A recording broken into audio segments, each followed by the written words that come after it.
Toughest exam है India का, UPSC, उसकी 2.5 लाख की फीस को हम 7,500 में कर दिए।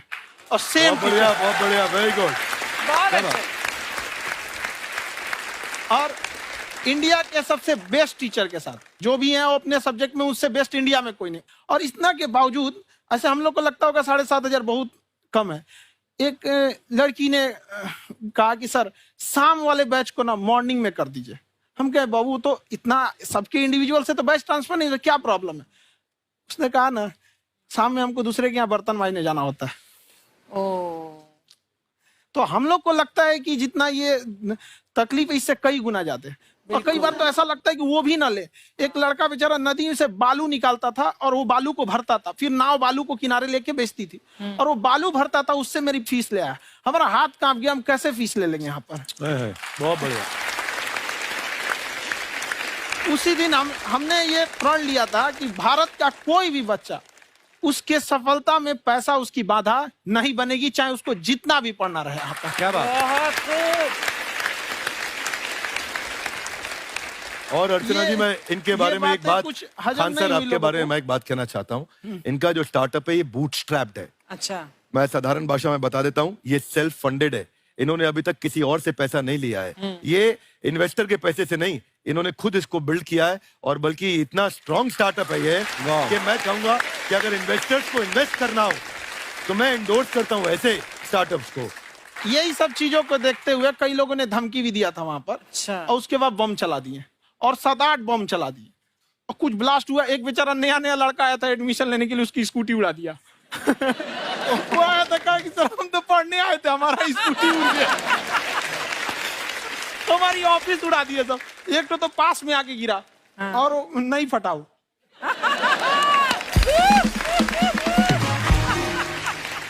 बाद में बहुत सारे लोग धमकियां दिए, लेकिन कहते हैं ना सूरज कितना भी तेज चमक ले समंदर नहीं सुखा सकता। वाह वाह वाह, क्या बात है। मैम एक्चुअली ये फीस कम करने का एक और रीजन है। 2.5 लाख 3 लाख की जो फीस में सब लोग पढ़ाई अफोर्ड नहीं कर पाते।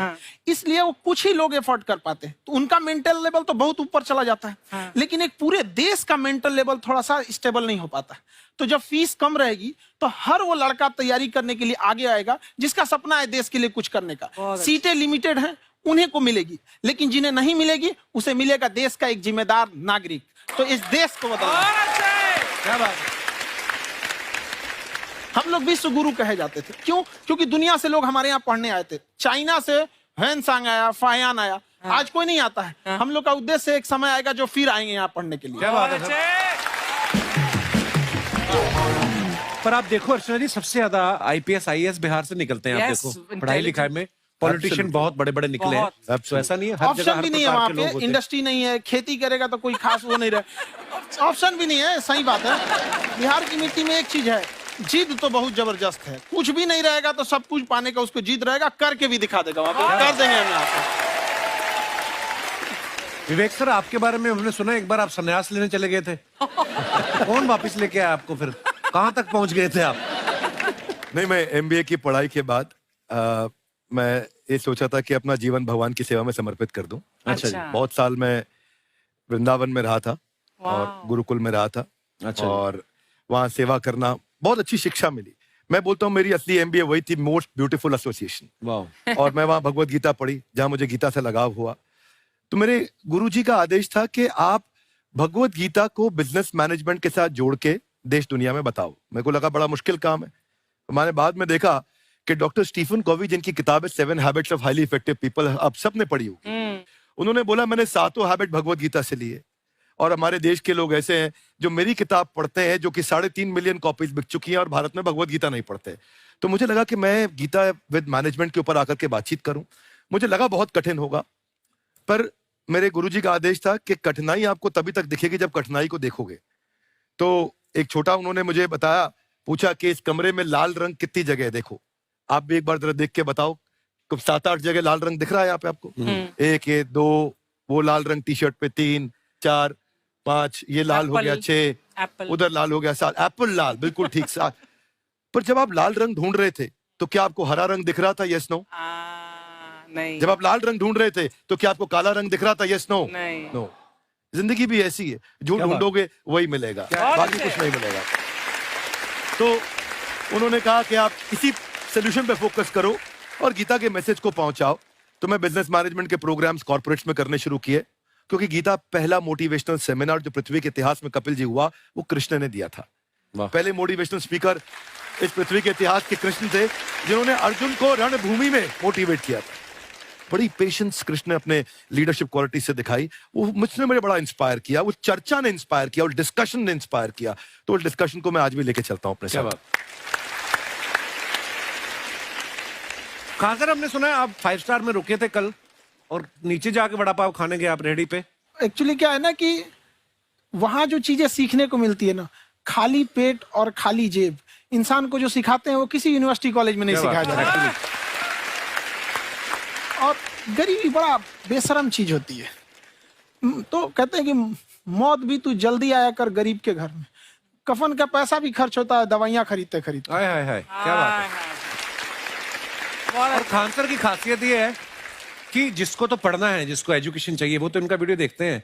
लेकिन वैसे भी कई लोग, जैसे अर्चना जी बात करी थी, कहती मैंने जब देखना शुरू किया तो मैंने बैक टू बैक इतने सारे वीडियोस देखे, क्योंकि आपका जो तरीका जो बोलने में, एक तो इनकी जो टोन है पढ़ाने में, और साथ साथ में जो ह्यूमर आता रहता है, तो उसकी वजह से और भी इंटरेस्टिंग हो जाते हैं आपके वीडियो। शुरुआत में हम लोग जब स्टूडेंट लाइफ में थे, या हम कई स्टूडेंट को भी देखते हैं, वो बेचारे जब थक जाते हैं तो आपका शो देखने लगते हैं। तो शुरू में हमको लगता था जब कि अरे यार हमारी पढ़ाई उसके लिए है, लेकिन पढ़ाई में थक जाता है, शो देख के नहीं थक जाता। तो हमने सोचा दोनों को मिक्स कर देते हैं। तो हमने उसको, और आज आपको पता नहीं हमने भी यही किया है। मिक्स करने। हमारे एजुकेशन सिस्टम में 2 कमी है, एक एजुकेशन की, दूसरा सिस्टम की। आप पटना से है ना? हाँ। हमें भी पटना पसंद है। बस कोई पटाने वाला चाहिए। नहीं, मजाक नहीं कर रहे हैं। आपका जो चैनल है, हम दिन में 10 बार आपके चैनल को सब्सक्राइब करते हैं। दिन में अरे हाँ, और बेल आइकन तो हम इतना जोर से दबाते हैं कि बाकी यूट्यूब वाले बाहर निकल के देखते हैं कि ये कौन है जिसने इनका चैनल इतना जोर से दबा दिया बेल आइकन। बुढ़िया, तो शर्म नहीं आती? आते ही फ्लर्ट शुरू कर दिया ना तूने। तो जाते हुए करते हैं क्या? विवेक जी नमस्ते। आपसे एक काम था छोटा सा, कर देंगे आप? ये क्यों करेंगे? नहीं, गुरुजी हमेशा अपने वीडियो में कहते हैं कि विवेक से काम लो, विवेक से काम लो। विवेक मतलब दिमाग से काम लो आप। हाँ, तो विवेक जी अपने दिमाग से ही काम लेंगे। बहुत दिमाग है उनके पास। ये देखिए, जो आदमी, आपको मैं बताइए, जो आदमी बिना फिल्म किए कपिल शर्मा शो में आ गया, कितना दिमाग होगा उसके पास। लेकिन एक बात है जिसकी वजह से हम आप तीनों से नाराज हैं। क्यों? क्या बात? हर चीज में मोटिवेट मोटिवेट मोटिवेट क्या होता है? सच कह रहा है, जब भी ये शब्द सुनते हैं हमें लगता है कोई हमें चिढ़ा रहा है। बदल दीजिए ना, खाली मोटिवेट बोलना ही क्यों जरूरी है? कुछ और कीजिए। रोटी वेट, छोटी वेट, पतली वेट, कुछ भी बोलिए, मोटिवेट हटाइए। तो गुड़िया, तू भी एक्सरसाइज किया कर ना, देख डॉक्टर साहब ने कितना वजन कम किया है, तू भी कर ले। ठीक है, फिर मोटिवेट से ही चला लेंगे। लेकिन मोटिवेशन कोई बुरा बात नहीं है। हमारे दादाजी भी वैसे बहुत मोटिवेट करते थे। हाँ, एक बार तो तालाब में डूब रहे थे हमारे दादाजी। हमारे पास रस्सी भी था, ट्यूब भी था, फिर भी हम अपने दादाजी को बचा नहीं पाए। क्यों? क्योंकि हमने उनकी ओर तिनका फेंका ना, वही कहते थे डूबते को तिनका का सहारा काफी। नहीं लगा सहारा, दादाजी बुड़बुड़ बुड़बुड़ बुड़बुड़। गुड़िया, तू क्या करने आई इधर? अरे हाँ, हम क्या करने आए हैं, एक पूछना था सर, खान सर, ये जो हमारा एक चाचा का लड़का है, उसको क्या है, थोड़ा पढ़ाई में प्रॉब्लम हो रहा है। तो 12वीं का पढ़ाई आप उसको अच्छी तरह करवा के 12वीं पास करवा देंगे आप? करवा देंगे, वेरी गुड, बात कर लेते हैं। हाँ, राम सरोवर, देखो हमारा बात हो गया है। ये 10वीं जो तुमसे नहीं दिया जा रहा है, वो नहीं देना है।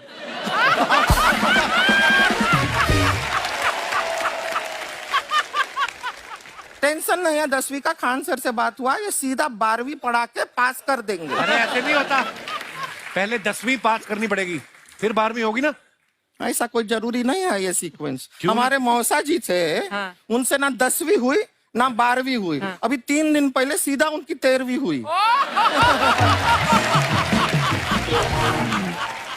एक्चुअली क्या है, पढ़ाई लिखाई का हमको बहुत ज्यादा नॉलेज है नहीं। गांव में पढ़े हैं ना सर, स्कूल कहाँ होते थे अर्चना जी, गांव में स्कूल नहीं था, पेड़ के नीचे पढ़ते थे हम। यहाँ तक कि हमारे पास ब्लैक बोर्ड भी नहीं था। हमारे मोहल्ले की जो भैंसिया थी उसको खड़ा करके टीचर उसके ऊपर लिख के पढ़ाती थी। मजाक नहीं कर रहे हैं। और आप तो समझ रहे हैं, अभी ब्लैक बोर्ड की एक अटैच डस्टर था बैक बोर्ड का, समझ रहे हैं ऐसा, वो पीछे से आता था, लिखा हुआ मिटाता था और चला जाता था। ये तो कुछ भी नहीं है। एक बार क्या हुआ, हमारा स्कूल शुरू हुआ, शुरू होते ही 2 महीने के लिए छुट्टियां हो गई। क्यों? ब्लैक बोर्ड ने बछड़ा दिया था ना।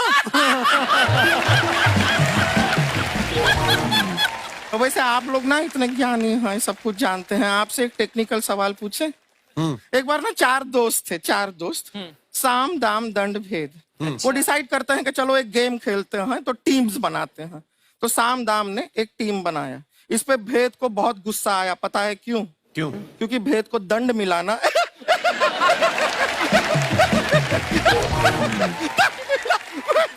ये सिर्फ हंसती नहीं है सर, थोड़ा सा पेट्रोल पिला दो स्टार्ट भी हो जाती है। इतना है कि और भी बता दीजिए, जब हम बीमार होते हैं हम डॉक्टर के पास नहीं मैकेनिक के पास जाते हैं, और डिटेल दे दीजिए। ऐसा कुछ नहीं है सर, ये बोलते हैं खाली। लेकिन अभी एक रिक्वेस्ट था सर, हमारा एक भाई है, पुरुषोत्तम नाम है उसका, वो गांव से आया हुआ है। आप लोग थोड़ा उससे सब बातचीत करेंगे, थोड़ा उसको प्रोत्साहन देंगे। और शर्मा जी, आपसे भी एक रिक्वेस्ट था, आपसे हमने कभी कुछ मांगा नहीं है। पुरुषोत्तम आएगा ना, एक बार बस उससे कह दीजिएगा, पुरुषोत्तम तुम कितने हैंडसम हो। मैंने देखा ही नहीं अभी तक। हाँ, तो देख के बस बोल दीजिएगा तुम ठीक है। कितने हैंडसम हो, ऐसा बोल दीजिएगा प्लीज। ठीक है। हम बुला लेते हैं पुरुषोत्तम।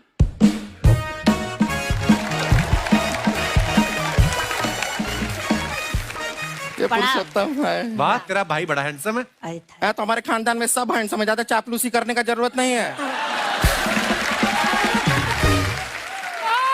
देखा हमारा यहाँ पे कितना चलता है। एक नंबर दीदी, एक नंबर। सब लोग हैं, नमस्ते कर दो। ये बड़ा अच्छा लड़का है, गांव में ना भैंस चराता है, इसको थोड़ा मोटिवेट कीजिए ना। नहीं तो मतलब भैंस चराता है तो मोटिवेट करके क्या होगा, शेर चराएगा बाद में। अरे शेर चराएगा तो शेर इसको चर नहीं जाएगा। नहीं नहीं, ऐसे हम खाली कह रहे हैं, तुम्हारा चेहरा थोड़ा बकरी जैसा है ना, तो वैसे ये सब बड़े बड़े लोग हैं। इनको बताओ कहा क्या बनना चाहते हो जीवन में आगे? HR। HR? अरे वाह, देखे कोई बड़ा कंपनी में ह्यूमन रिसोर्स का काम करेगा ये। अरे HR मतलब दीदी Hrithik Roshan. Tiny tin tin tiny tin tin.